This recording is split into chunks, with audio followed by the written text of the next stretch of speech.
Eh, Buenas tardes a todos.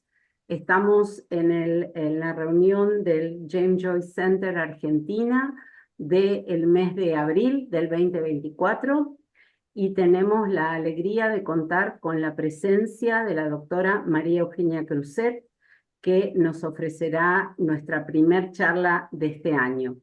Les voy a contar un poquito de ella.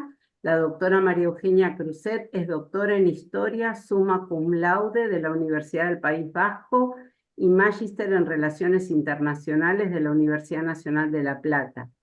Fue becaria postdoctoral del CONICET del 2020 al 2023, presidenta y miembro fundador de la Asociación de Estudios Irlandeses del Sur. Dirige y es docente de la Diplomatura en Estudios Irlandeses de la Universidad de El Salvador. Es directora de la Cátedra Libre de Pensamiento y Cultura Irlandesa de la Universidad Nacional de La Plata. Es docente, es docente e investigadora de la de la Universidad de El Salvador y de la Universidad de La Plata. Ha sido investigadora invitada por la Universidad de Nevada en Estados Unidos y por la Universidad de Cork en Irlanda. También ha participado en proyectos de investigación de la Universidad Nacional de La Pampa y de Claxo. Es miembro del cuerpo docente de la especialización en diáspora vasca de la Universidad del País Vasco. Es docente invitada de universidades en todo el mundo. Ha escrito varios libros y numerosos artículos académicos de su especialidad. Sus temas de interés son inmigración irlandesa y vasca, procesos de paz y diplomacias formales. Bueno, y tenemos la alegría de tenerla acá. Así que muy bienvenida, María Eugenia, y un placer escucharte. Les cuento que les voy a mandar en unos minutos, cuando terminemos la reunión, la invitación al simposio de IAS del 2024. Así que, María Eugenia, muy bienvenida. Bueno, Mónica, muchas gracias. Gracias a todos por estar ahí.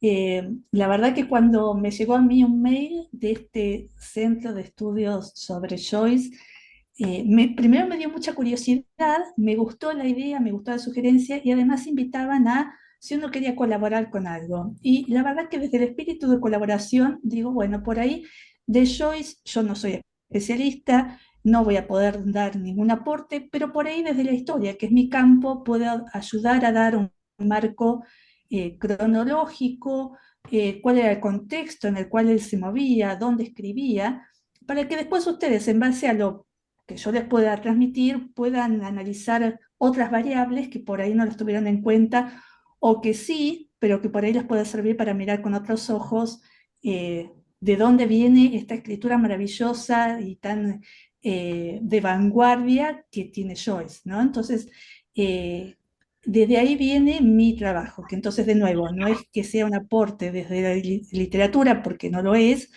porque no soy especialista en esto, sino desde la historia, que es lo que conozco. Entonces, voy a hablar a cosas que por ahí los alumnos de la diplomatura en estudios irlandeses ya la han visto, pero también voy a ponerlo en un contexto más global de la historia europea, para que también veamos que Joyce no era un irlandés solamente, ¿no?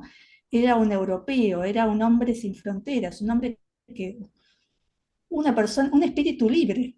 Entonces creo que el ponerlo en el contexto también europeo, muy complejo, porque fines del siglo XIX, él va a atravesar a nivel mundial lo que es la Primera Guerra Mundial, la Segunda Guerra Mundial, en Irlanda todo lo que son las guerras de independencia, todos los procesos en busca de la libertad, y el alzamiento de Pascua, e incluso cuando Irlanda se va a constituir una república, ¿no? Donde se va a crear la República de Irlanda. Entonces, él vive procesos históricos súper importantes, súper ricos y también súper que quiebran, ¿no? Las realidades de mundos totalmente que hasta ese momento eran muy tranquilos o bastante cerrados y conservadores, a lo que después va a ser el siglo XX.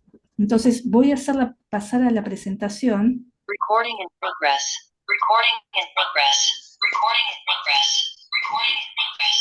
Recording in progress. Recording in progress.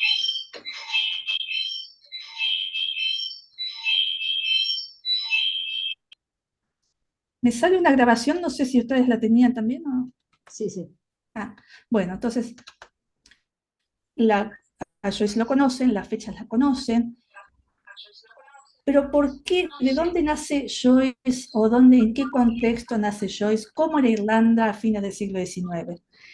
Irlanda a fines del siglo XIX era un país, bueno, todavía no era propiamente un país, era un territorio que pertenecía casi como una colonia del Imperio Británico, era un territorio sumamente empobrecido, que vivían básicamente de la agricultura, era un país agrícola, que había 4 décadas antes, lo cual no es tanto, había pasado por una situación terriblemente traumática que fue la Gran Hambruna.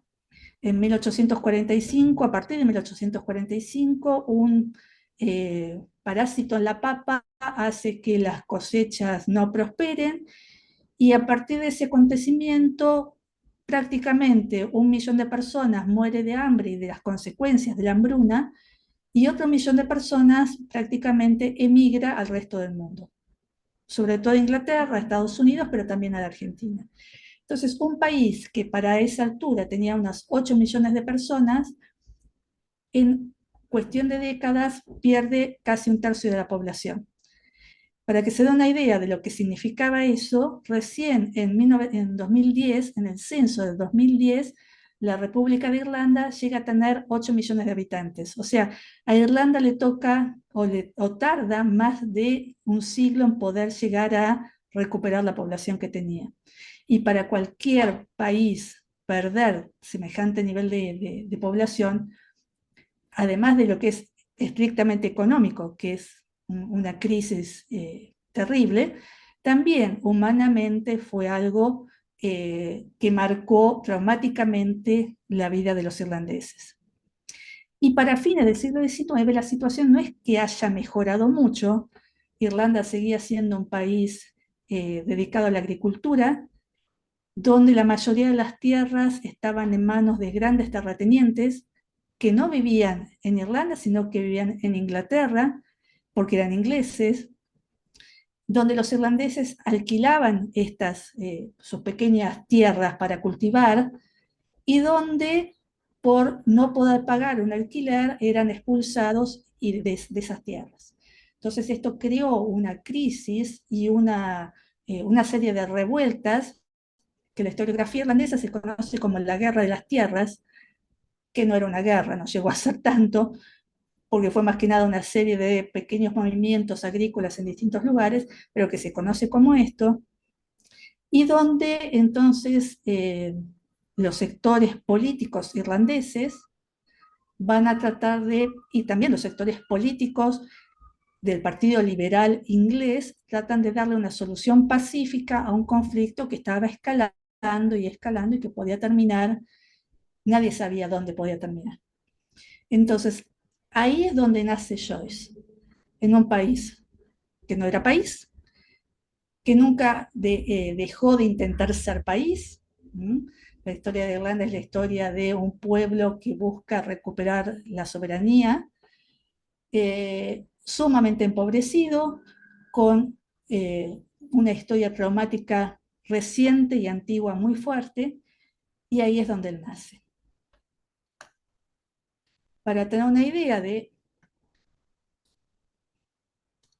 dónde nacía él nace cuando reinaba la reina Victoria en Inglaterra, donde Inglaterra era dueña casi de toda la totalidad del mundo. Si ustedes ven los territorios, casi 1/3 del planeta eran colonias británicas.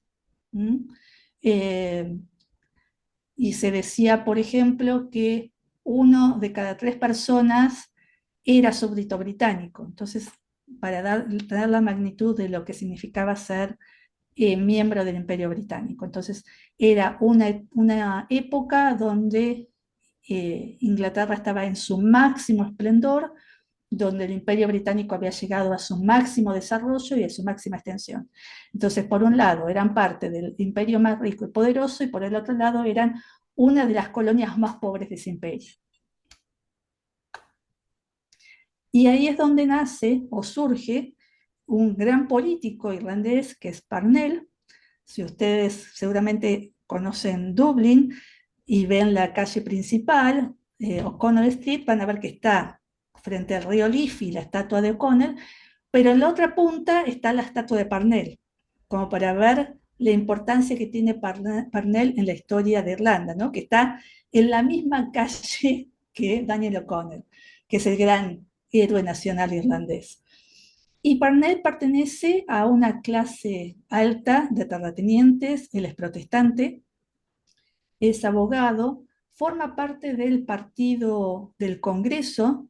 El Partido del Congreso es un partido nacionalista irlandés que busca soluciones para Irlanda desde, desde lo legal, desde de los acuerdos, desde el diálogo, ¿no? Entonces, en ese contexto que les comentaba, de esto que se llamaba la guerra de la tierra, de estos movimientos donde, por ejemplo, se linchaba a los capataces de los dueños de las tierras, o donde se quemaban las cosechas de los ingleses. Bueno, ante esa situación había como un bando que quería negociar, encabezado por Parnell por un lado, y por el Partido Liberal Inglés, con Glasgow sobre todo, que trataban de buscar una negociación que llegara a un home rule, a una ley de autogobierno por la cual los irlandeses podían tener algún grado de autogobierno, justamente, ¿no? De poder tener alguna posibilidad de resolver o tomar decisiones en cuanto a lo económico, a lo político y a lo social. Estas negociaciones no llegan a buen término y junto a Parnell van a sumarse grupos mucho más radicalizados, mucho más violentos, incluso grupos republicanos, grupos que veían la lucha armada como forma de reivindicación política. A estos grupos, que eran muchos, que eran grupos con distinta denominación, que había en Estados Unidos, que había en Irlanda, que había en Inglaterra, que había algunos con algunas orientaciones socialistas, otros que eran más de centro, etc. Generalmente y en conjunto se los llama fenianos. El término feniano, que viene de unos guerreros ancestrales mitológicos celtas, que eran estos soldados que tenían muchísimas capacidades, tiene una doble connotación el nombre, ¿no? Por un lado era una connotación positiva, porque se refería a estos guerreros celtas tan valerosos que luchaban contra los invasores, pero también tiene una cuestión que los ingleses le dieron muy peyorativa con respecto a estos grupos nacionalistas. Hay muchas series inglesas donde se habla de los fenianos de una forma bastante despectiva, ¿no? Y como que son muy mal vistos. Y entonces Parnell, para tratar de seguir presionando y logrando objetivos, se va a ir uniendo de a poco con estos grupos fenianos. Y van a convertirse en una fuerza política muy fuerte que va a lograr de nuevo la sanción de una ley de autogobierno que después no va a pasar por la Cámara. Los conservadores no van a permitir que esta ley pase y al final esta ley no pasa. Parnell tiene un conflicto personal muy grande y muere muy joven. Entonces tampoco la figura de Parnell o el camino dialoguista y que tiene Parnell no va a prosperar y el movimiento se va a ir yendo cada vez más hacia los movimientos más radicales y a las formas menos negociantes y más radicales en el sentido también de la lucha armada y de la búsqueda de resultados más rápidos. Sobre todo porque básicamente, ¿qué decían los fenianos? Nosotros apoyamos a Parnell para que Parnell dialogue y nos consiga ciertas cosas y resulta que Parnell no lo pudo conseguir. Entonces nosotros decimos, bueno, si esta vía no prospera, bueno, vayamos a una lucha armada que puede ser más cruenta, pero que va a ser más inmediata.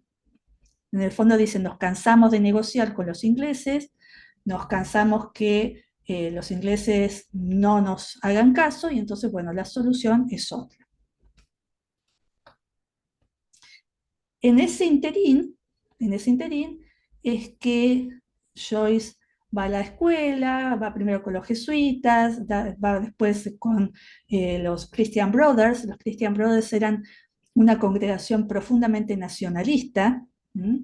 Después vuelve con los jesuitas, entra a la universidad, se recibe y una vez recibido se va a París. En uno de los primeros viajes, hay que ver que Joyce es un hombre que está poco en Irlanda. Si uno ve la cantidad de tiempo que estuvo fuera de Irlanda eh, y en una Europa que está básicamente entre París, Zúrich y Trieste, ¿no? Son como tres ciudades que él usa como cabecera donde va a desarrollar toda su vida y su obra, ¿no? Y comienza muy jovencito, en 1903, yendo este primer viaje a París, es un viaje que va y vuelve. En 1904 conoce a Nora. Bueno, ustedes saben que la fecha de este encuentro, la fecha de Bloomsday de Ulises, eh, pero es importante en 1904, ¿no? Es importante esa fecha, porque ya vamos a ver que hay cambios, sobre todo en Irlanda. Y uno de estos cambios más significativos es que en 1905 se funda otro partido político que es el Sinn Féin, que es un partido político que sigue hasta hoy en día. Hoy en día es un partido que uno diría de izquierda o centroizquierda, republicano, que en la República de Irlanda generalmente sale como la tercera potencia política, y en Irlanda del Norte actualmente es el partido gobernante. Entonces es un partido muy importante porque hasta hoy en día tiene estas connotaciones y vamos a ver que va a ser un partido político, ese partido político que hace la independencia de Irlanda, ¿no? De todas maneras, bueno, y Sinn Féin significa nosotros mismos, también es una palabra en gaélico. Toda esta etapa, fines del siglo XIX y comienzos del XX, es lo que se conoce también como el renacer gaélico o el renacer celta, cuando los intelectuales, sobre todo los escritores, los poetas, los dramaturgos, empiezan a volver a las fuentes de los celtas, ¿no? Entonces vuelven a los mitos celtas, a escribir obras de teatro con temáticas de la mitología celta, donde se vuelve a estudiar el idioma. Hay que tener en cuenta que los ingleses desde muy temprano trataron, desde las leyes de Kilkenny, o sea, desde el siglo XII trataron de que desapareciera el gaélico irlandés y sea reemplazado por el inglés. Y entonces en esta etapa, con esta idea de volver a las raíces, de volver a esa etapa de oro, volver a ese momento donde eran libres, donde no estaban dominados por ninguna potencia extranjera, en ese contexto es que se vuelve también a lo que tiene que ver específicamente con el idioma y a buscar cosas que tengan que ver con el idioma. Por eso esto de los fenianos, que tiene que ver, por ejemplo, con el mito de estos eh, guerreros valerosos celtas. Y entonces también vamos a ver que muchos partidos políticos, incluso hasta en la actualidad, tienen eh, por ejemplo, el partido gobernante actual, el Fianna Gael, también tiene ese nombre en irlandés.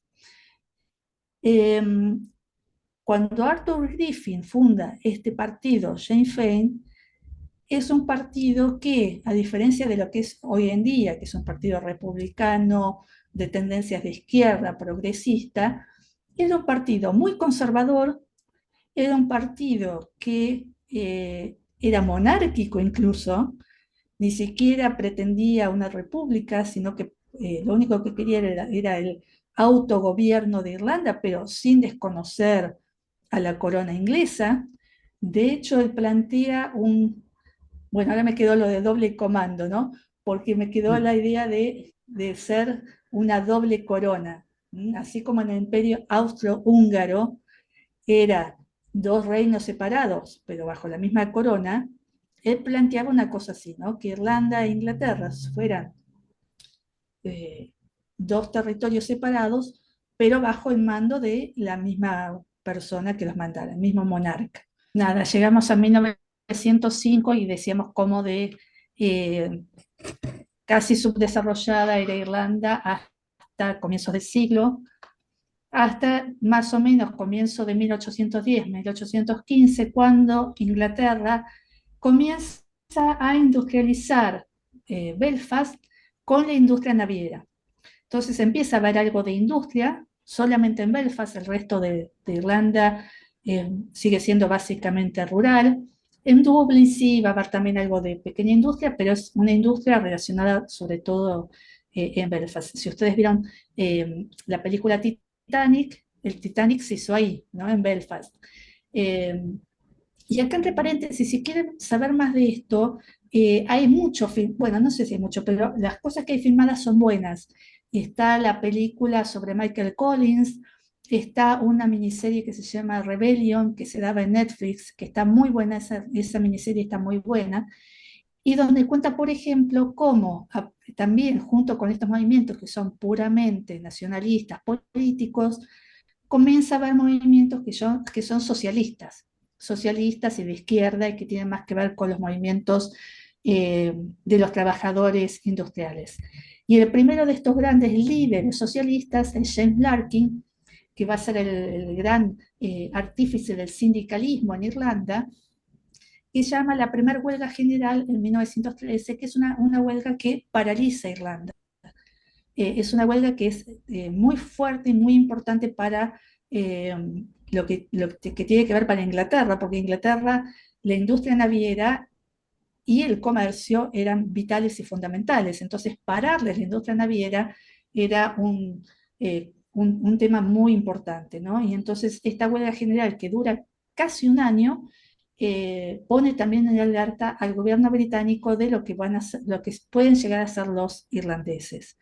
Y junto con Larkin está este señor que se llama James Connolly, que es un socialista, pero también nacionalista, agnóstico, que junto con Patrick Pearse comienzan el movimiento que se conoce como el Alzamiento de Pascua, que es el gran hito fundacional de la independencia irlandesa, que se da en abril, el lunes de Pascua de 1916, en el contexto de la Primera Guerra Mundial, de la cual voy a hablar un poquito más adelante.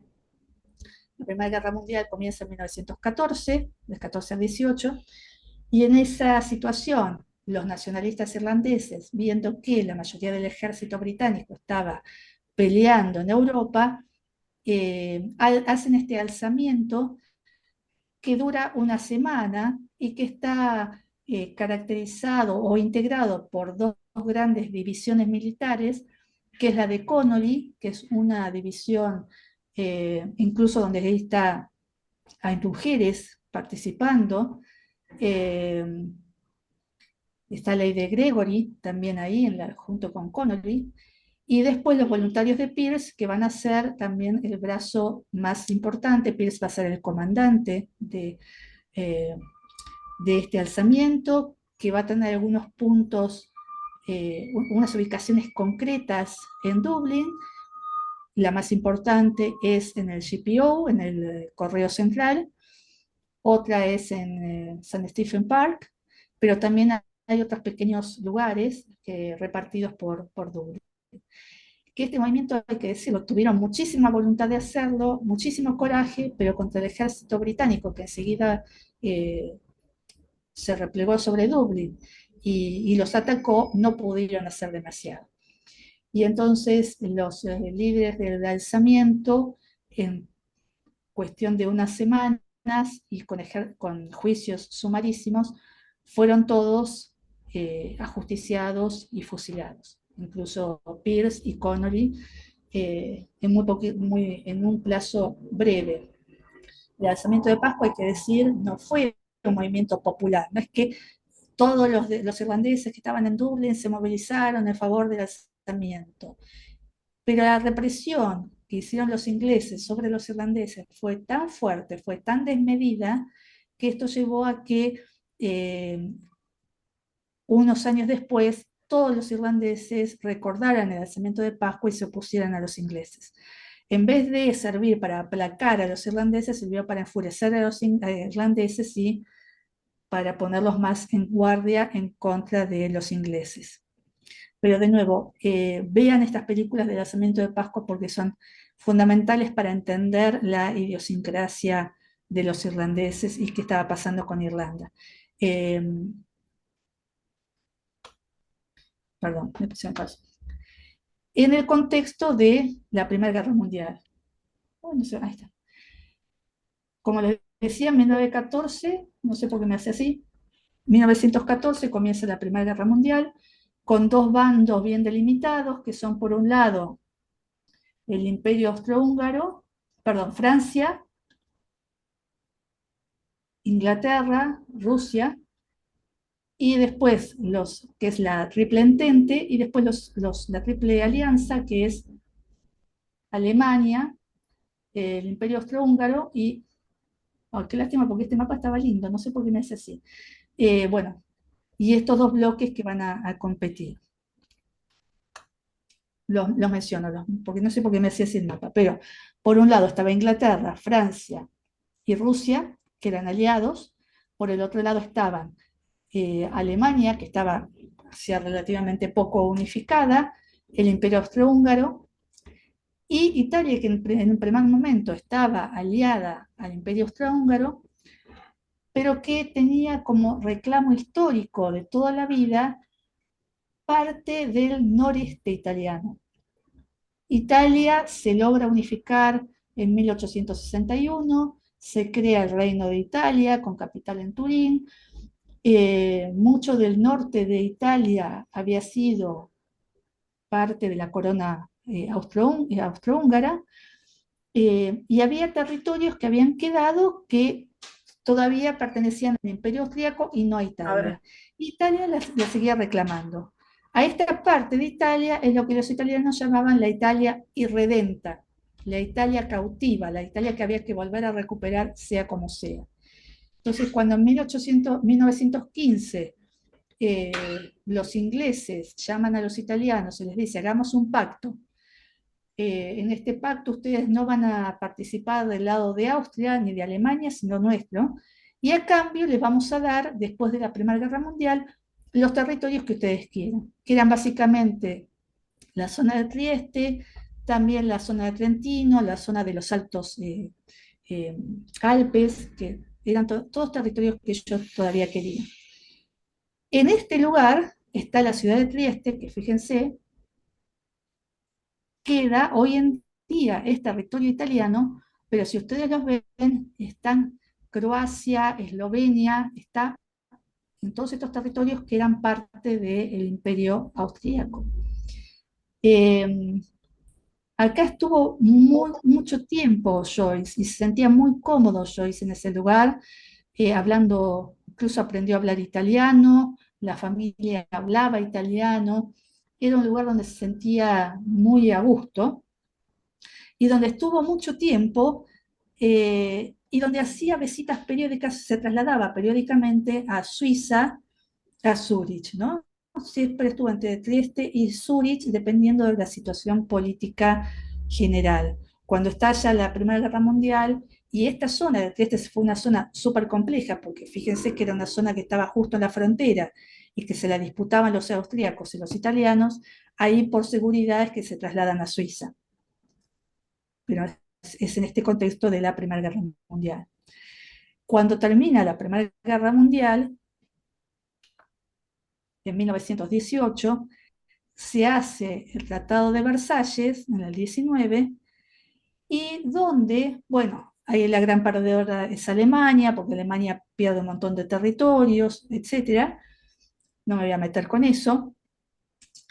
Pero también una de las grandes perdedoras es Italia, porque a Italia se le había prometido todos esos territorios de la Italia irredenta, más también territorios en África. Italia siempre tuvo también una visión, sobre todo en esta época, muy imperialista, y entonces quería territorios africanos y no se los dan. Les dan muy poco, ¿no? De todo lo que le habían prometido, a Italia le dan muy poco. Y esto trae como consecuencia directa el surgimiento de movimientos de extrema derecha que van a oponerse al Tratado de Versalles y a tratar de imponer estas ideas ultranacionalistas. Y con este sentimiento de humillación y este sentimiento de que las potencias como Inglaterra, como Francia, los habían humillado, los habían traicionado y los habían usado. Uno de los que van a surgir, por un lado en Alemania va a surgir después Adolf Hitler, pero en Italia surge Benito Mussolini. Mussolini era maestro, periodista, había participado primero del Partido Socialista, incluso había sido director del periódico socialista,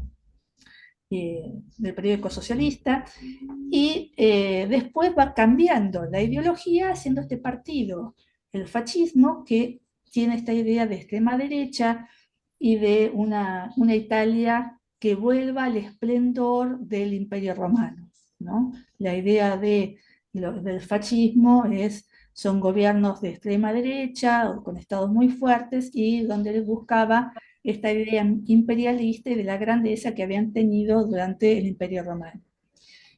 El sistema que imperaba, como les decía, era una monarquía donde el rey Víctor Manuel era el que decidía quién iba a ser primer ministro en Italia. Benito Mussolini se presentó a elecciones muchas veces, nunca ganó las elecciones, y entonces, ante el fracaso de hacerlo por las urnas, en 1922 hace la famosa Marcha sobre Roma, donde los camisas negras, que eran un movimiento fascista, van en enorme cantidad hasta Roma, sitian Roma, presionan al rey, y entonces ahí el rey lo designa como primer ministro. Entonces el poder de Mussolini surge de una presión real, o sea, Mussolini es un dictador, no solamente por el fondo de la cuestión, sino también por la forma. Hitler, por ejemplo, llega por vías democráticas. Entonces, es cierto, no puede ser. Hitler fue en lo formal, no era un dictador, aunque sí lo era en la práctica. Bueno, en el caso de Mussolini lo era de las dos cosas, porque nunca llegó de forma legal al gobierno italiano.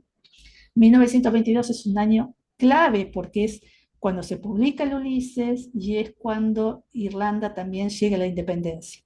Entonces, si hay que poner un año muy importante, es este año.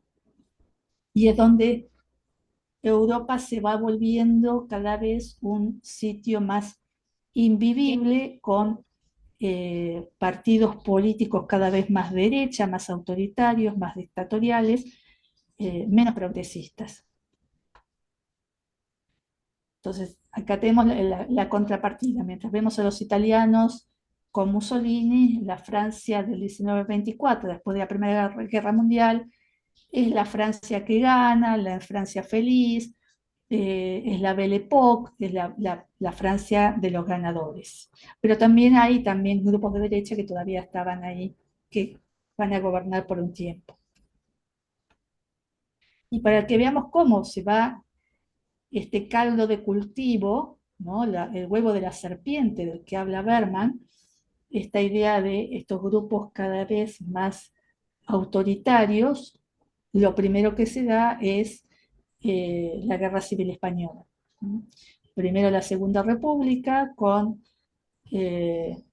partir del 31, cuando Alfonso XIII es derrocado y tiene que exiliarse, se crea la Segunda República, que también la Segunda República no es algo uniforme, tiene distintas etapas, y donde va desde una república liberal clásica a unas repúblicas de corte socialista y cada vez más de izquierda, que terminan con el alzamiento de Franco en julio del 36, la guerra civil de 36 a 39, y ya después la larguísima dictadura de Franco en España, que va a coincidir con la Segunda Guerra Mundial, ¿no?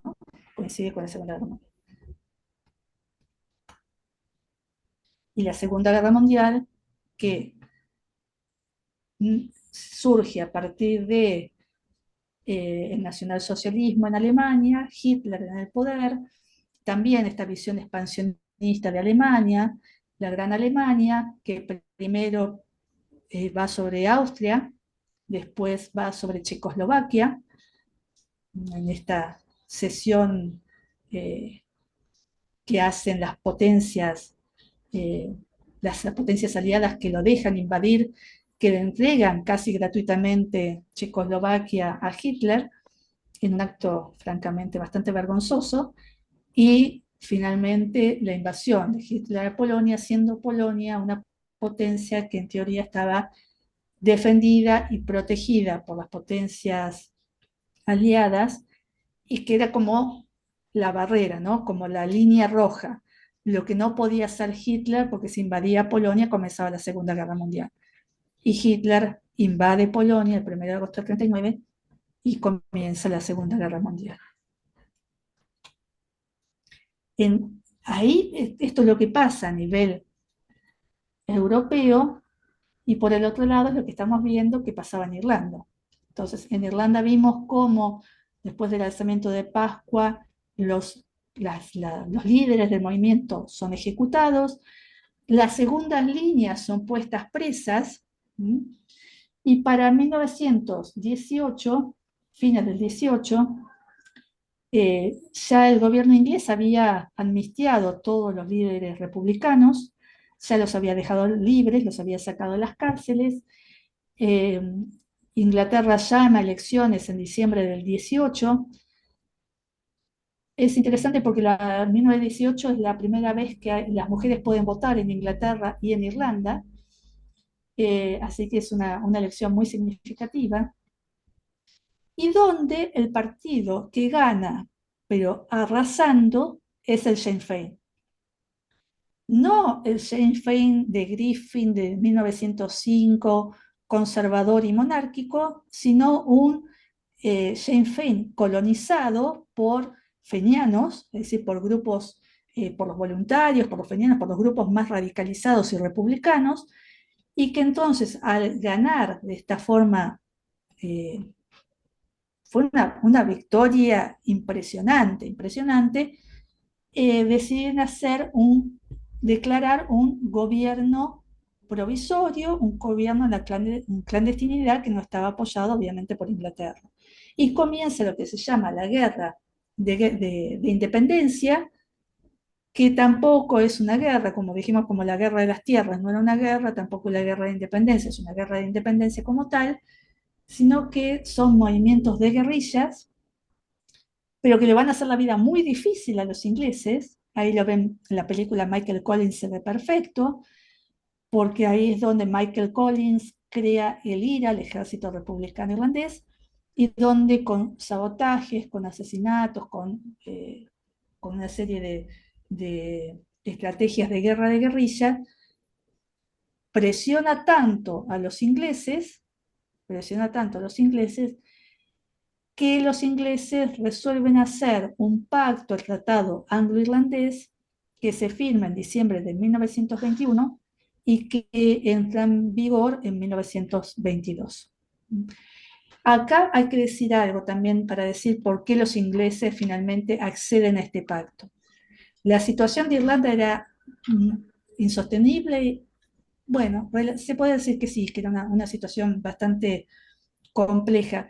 Pero también hay que decir que la Inglaterra que surge de la Primera Guerra Mundial no es la Inglaterra del Imperio Británico que vimos al principio, ¿no? Que eran dueños de todo el mundo. Y es una Inglaterra que empieza a dar ciertas autonomías a lo que se llaman las colonias blancas, donde se les da autogobierno a colonias como Australia, como Canadá, como Nueva Zelanda, que son lugares donde se les va a permitir que puedan elegir su propio parlamento, que tengan sus propias autoridades, aunque siguen perteneciendo a la Commonwealth.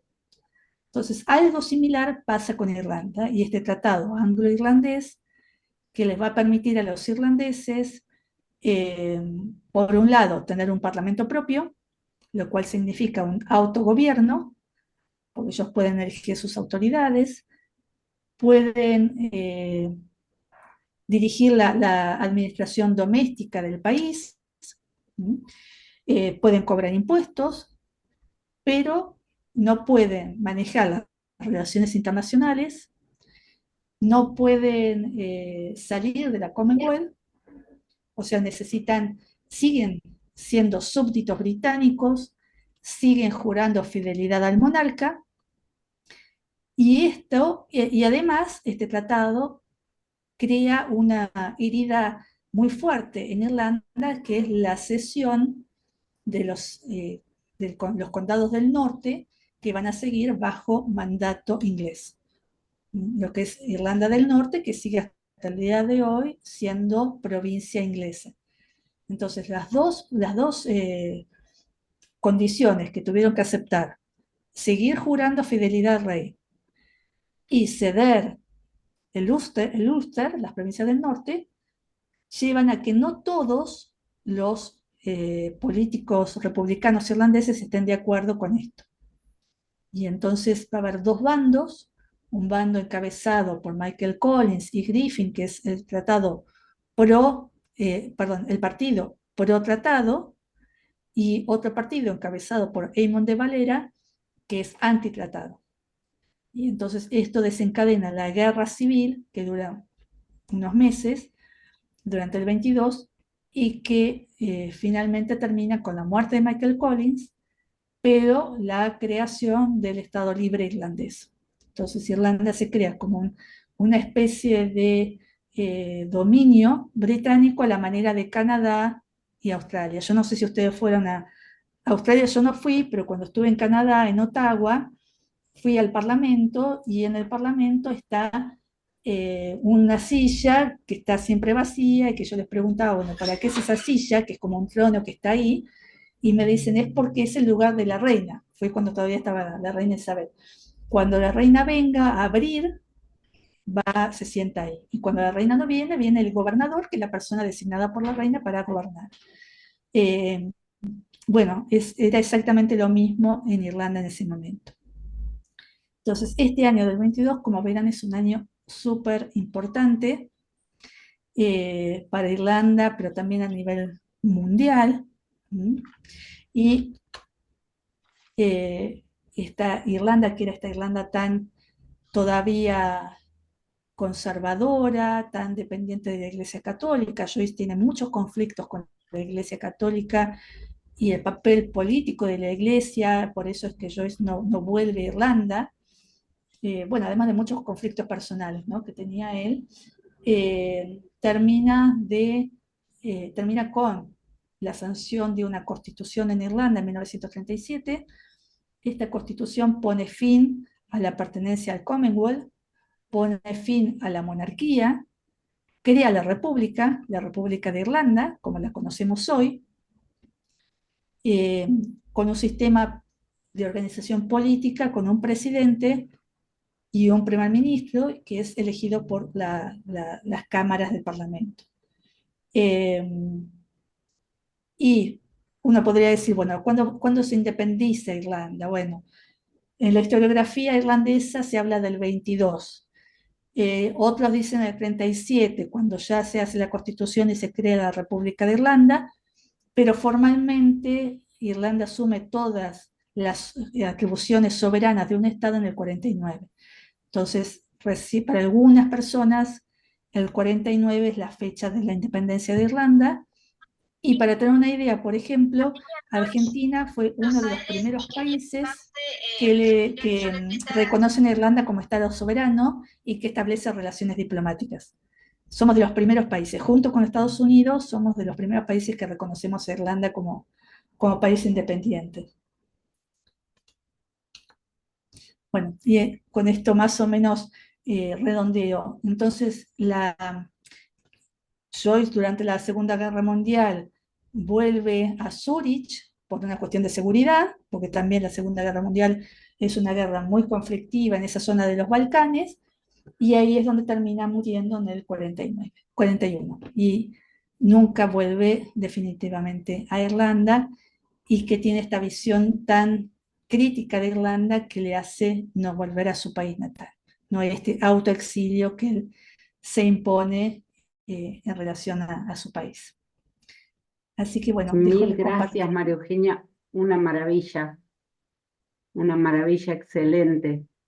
Muchas No sé si no le gracias. di demasiadas cosas de historia juntas, pero No, en no, todo caso, no, si por tienen favor, dudas o algo que no. les quede poco claro, me Hermoso. dicen. A mí me fascina la historia y me parece que es una herramienta fundamental para entender la literatura, porque la literatura no surge en un laboratorio, surge de personas viviendo en contextos históricos, políticos y personales que marcan su vida. Así que me parece excelente. Abrimos el espacio para comentarios y preguntas para todos. Una pregunta, María Eugenia. No sé si me escucha. Sí, sí, te escucho. Sí, ¿Hubo participación de los alemanes en el alzamiento de Pascua o apoyo a los Sí, rebeldes? sí. Bueno, hay una persona que es muy importante para la historia irlandesa que es Casement. Casement era Casement es un personaje muy interesante, no sé si lo conocen o no. Él era también protestante, trabajó durante abogado, trabajó como diplomático británico en África. Está el libro de Vargas Llosa, el tigre celta, que habla de él. Él estuvo en África, después estuvo en el Amazonas, fue un enorme defensor de los derechos humanos porque él fue el primero que públicamente habló contra el rey Leopoldo de Bélgica por las barbaridades que hacían los imperios coloniales con los esclavos, y lo mismo con los ingleses en la Amazonia. O sea, era un personaje muy interesante. Y él cuenta en sus diarios que él dice, bueno, viendo cómo el imperio trataba a estas personas esclavas de semejante manera, él le hizo el clic y se dio cuenta de cómo Inglaterra trataba a los irlandeses, que los trataba igual. Entonces él dice, yo no puedo seguir formando parte del imperio británico trabajando para el rey inglés cuando el rey inglés trata de la misma manera a los irlandeses. Y entonces vuelve a Irlanda, empieza a estudiar el irlandés, esto que le decía de este renacer del celta, ahí se asocia con los grupos nacionalistas, se vuelve un fervoroso nacionalista y él, en el contexto de la Primera Guerra Mundial, se pone en contacto con los alemanes. Y los alemanes le dan armas, le dan municiones, y en un submarino va a llegar a la costa sur de Irlanda.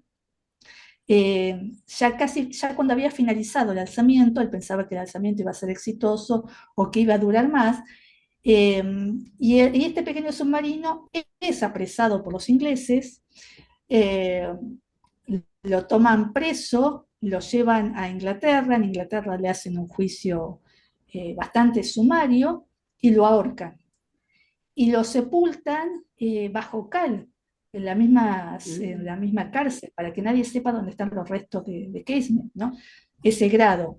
Y después Irlanda, cuando se vuelve un país independiente, en 1965, cuando se van a cumplir los 50 años del alzamiento de Pascua, el gobierno irlandés repatria los restos de Casement, le hace un funeral de Estado impresionante, toda Irlanda va a ese funeral de Estado, y se le hace un reconocimiento enorme a Casement por haber participado, por dar su vida por la causa irlandesa. Así que sí, hubo ayuda, pero hubo una ayuda más simbólica, yo diría, porque tampoco es que es verdad que le habían prometido que iba a ir ejércitos alemanes a luchar y ayudar a Casement, pero bueno, en la práctica fueron un poco de armas nada más. Muy largo tenemos, lo hice, Muchas pero gracias, creo que no, valía la muchas pena gracias. explicarlo. súper, tenemos 8 minutitos. Les aviso, todas las charlas van a estar subidas en nuestro canal de YouTube. Busquen en YouTube y suscríbanse al canal de James Joyce Center Argentina si son gustosos. Y también tenemos un Instagram. Así que esta charla de María Eugenia no la vamos a perder. la vamos a conservar como un documento de YouTube.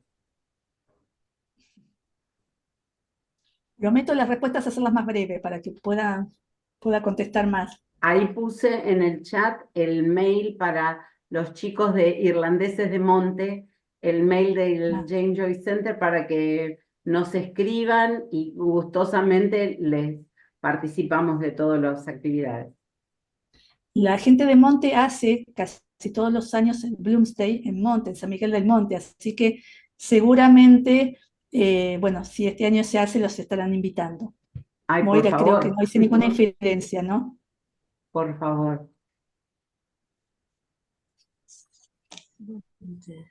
¿Alguien tiene alguna pregunta, algún comentario que quiera hacer?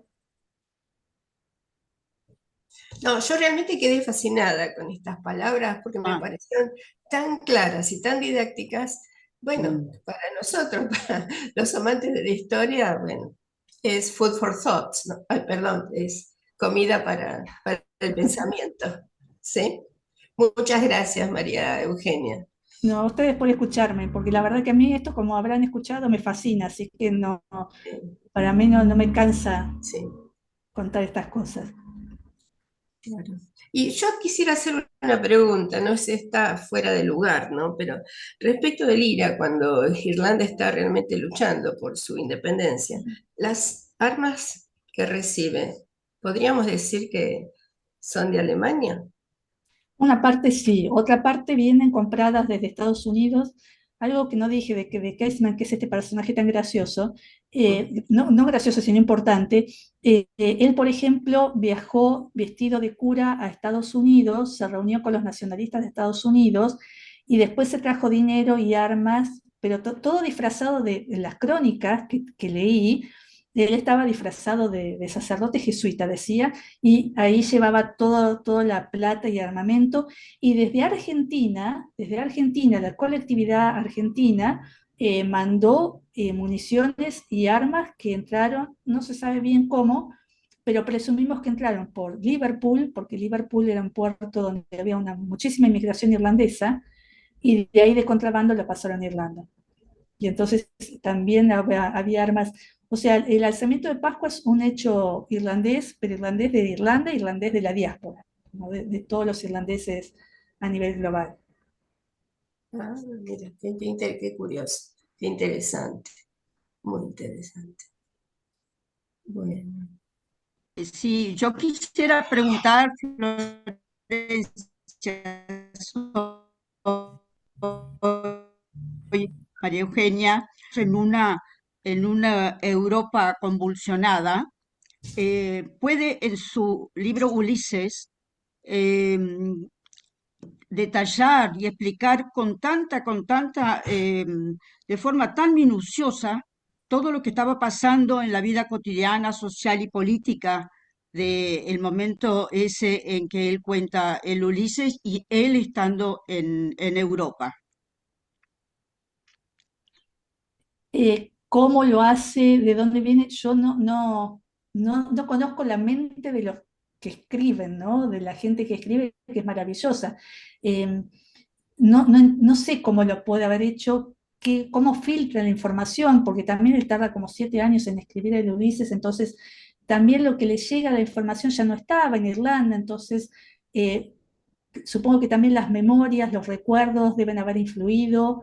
Eh, la, eh, la misma Dublín que él describe por ahí no es tan como él lo dice, porque han pasado mucho tiempo, ha pasado muchas cosas, así que y no sé tampoco qué información tiene. Bueno, yo estimo que si está en Suiza tendría una información distinta a la que podría tener cuando estaba en Trieste, eh, eh, pero yo creo que ahí es la magia de las personas que escriben, que cómo hacen que en su cabeza mezclan todo y sacan mundos distintos que pueden ser reales o no. No sé, como 100 años de soledad. Si uno piensa en 100 años de soledad, también es la historia colombiana, ¿sí? Que yo también doy historia latinoamericana, así que siempre les digo a mis alumnos, lean 100 años de soledad. y sin embargo es fantasía. Pero bueno, es historia, es fantasía, es complejo. Muchísimas gracias. Nos quedan Gracias. 2 minutitos. Gracias por tu pregunta, Florencia. Bueno, gracias a todos por estar y por compartir. Y los invito el 18 de mayo a nuestro próximo encuentro virtual, también en esta misma modalidad. Si Dios mediante, Silvia no va a tener problemas. Hoy pobre sigue sin luz. Es así que muy angustiada porque no podía ser la anfitriona de la reunión y estar presente. Cualquiera que, bueno, nos comunicamos por mail con los irlandeses de Monte y nos mantenemos todos conectados. Y cualquier propuesta que tengan de charla, como dije antes, son muy bienvenidos. La idea acá es tener muchas voces para que esta comunidad del Jane Joyce Center Argentina sea muy, muy diversa. Así que Si muchísimas me permitís, gracias. Mónica, justo con agradecerles, los invito en octubre al Congreso Sí. de AEIS, de la Asociación de Estudios Irlandeses, que con esta temática hasta pueden hacer un panel ustedes también hablando de Joyce específicamente, así que van a ser más que bienvenidos y me va a encantar conocerlos. Les voy a mandar el flyer en unos minutos, chicos, por mail. Mónica, te quiero decir algo. Sí. Me Gracias. parece que el baile de donde vos nos escribiste está completo, no puede recibir ningún mail más. La casilla esa de mail, o sea, tu correo, ¿no? Bueno, voy a revisarlo. Voy a revisarlo. Muchas gracias a todos. Porque, bueno, yo te iba a escribir justamente. Sí. Bueno, muchas gracias vos. Gracias a todos. Gracias y Buenas gracias tardes. infinitas, Muchas María gracias. Eugenia. Gracias, María Eugenia. Muchas gracias.